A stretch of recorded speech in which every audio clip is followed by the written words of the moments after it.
খেয়াল করো, আল্লাহ এই জমিনিয়া বানাইতে কি দি, জমিনিয়া বানাইতে কি দি, মাউন পানি দি, কি দি, পানি দি। আল্লাহ জমিনিয়া পানি দিয়ে বানানোর পরে ফাখালাকাল্লাহু জিবাল, কত জমিনের উপর দিয়ে আই কি করি পাহাড়, কি করি স্থাপন করি, জমিনের উপর দিয়ে কি করি পাহাড় বানাই। পাহাড় যখন বানাই প্রথমে যখন জমিনিয়ান পানির ভর্তি বানাইলাম, পানির ভর্তি বানানোর হাতে জমিনিয়ান কি করে লটকেন। আল্লাহ হতে ফাখালাকাল্লাহু জিবাল, তখন আই কি করলাম পাহাড় সৃষ্টি করলাম, পাহাড় স্থাপন করলাম জমিনের মধ্যে। যখন জমিনের মধ্যে পাহাড় স্থাপন করলাম তখন জমির হামারি বন্ধ হয়ে গিয়ে সুবহানাল্লাহ।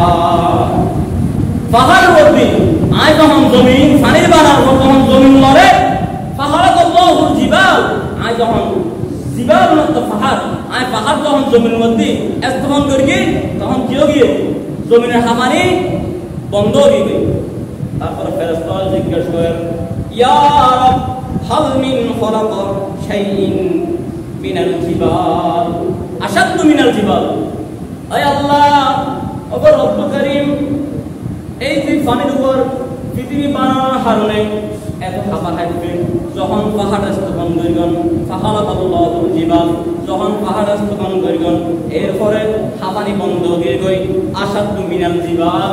এখন পাহাড় তো বড় দুনিয়ার আরেকটা শক্তিশালী আছে কিনা মনে করতে ফেরেশতা রব্বুল কারীম তো বুঝার করতে, ইয়া রব পাহাড়ের পুরো দুনিয়ার শক্তিশালী কিছু আছে কিনা ভালো করে খেয়াল করো। হাদিসের লাস্টে কি হবে খুব ভালো করে খেয়াল করো।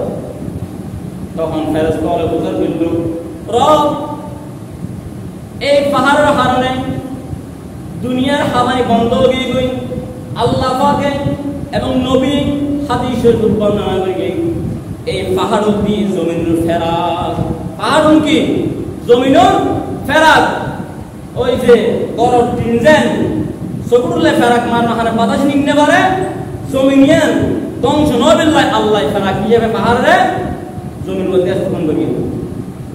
ফেরেশতারা যখন বুঝার করিল, ও রব্বুল কারীম পাহাড় বড় শক্তিশালী দুনিয়ার জমিনে তার কিছু আছে কিনা, তখন রব্বুল আলামিন জবাব দেন, ফাকুল্লাহু আজ্জা ওয়া জাল্লা নাম, ফাকালাল্লাহু আজ্জা ওয়া জাল্লা নাম।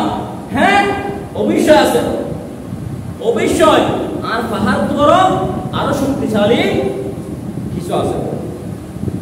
ফেরেশতারা বুঝার বললেন, ক্বালাল্লাহু তাআলা রব্বি জাল্লা জালালুহু, অগর পাহাড় বড় শক্তিশালী দুনিয়ার জমিনে দিয়েন কি আল্লাহ বলেন